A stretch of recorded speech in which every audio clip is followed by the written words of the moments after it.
Hello everyone, welcome back to the channel. Hope you are doing well and fine. And in today's video, I'll be showing you how to get Afterpay Plus card. So without wasting any time, let's just jump right on the video and make sure to watch this video till the end and follow the steps as well.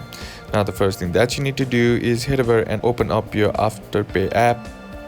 And once you are inside here, what you need to do is just simply select the option that says card on the bottom of the screen. And once you're inside there, here what you need to do is you can see the option that says tap and pay in store with the Afterpay card. Now all you gotta do is just simply select the option that says Afterpay Plus card and then tap on continue.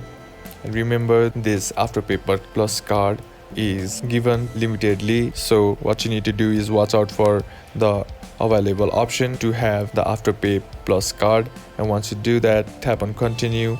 And once you tap on continue here, what you need to do is just simply tap on get started. And once you tap on get started, all you gotta do is follow the process and complete it. And once you complete that process, you will be able to get your Afterpay Plus card. And that's basically how to do it. And that's it for today's video, guys. Hope this video was useful to you. Leave a like if it did. Comment down below what the next video should be on. Consider subbing to the channel. Thank you for watching. Bye bye.